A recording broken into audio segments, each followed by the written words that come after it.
একটি শান্ত গ্রামে থাকত এক সৎ ও দয়ালু পাপ্পি। একদিন সে তার বন্ধুর সঙ্গে একটি জামা কাপড়ের দোকানে গেল। তারা নতুন জামা দেখছিল আর হাসি খুশি সময় কাটাচ্ছিল। হঠাৎ পাশের রাস্তায় একটি ভয়ঙ্কর দুর্ঘটনা ঘটে যায়। দুজন মানুষ রক্তাক্ত অবস্থায় রাস্তায় পড়ে থাকে।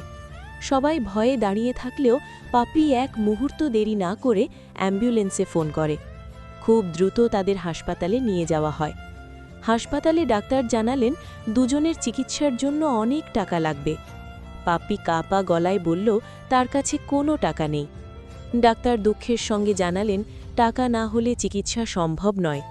পাপ্পি তখন সিদ্ধান্ত নিল যেভাবেই হোক সে টাকা জোগাড় করবে। সে রাস্তায় বেরিয়ে কাজ খুঁজতে লাগল। অনেক জায়গায় ঘুরেও কাজ পেল না।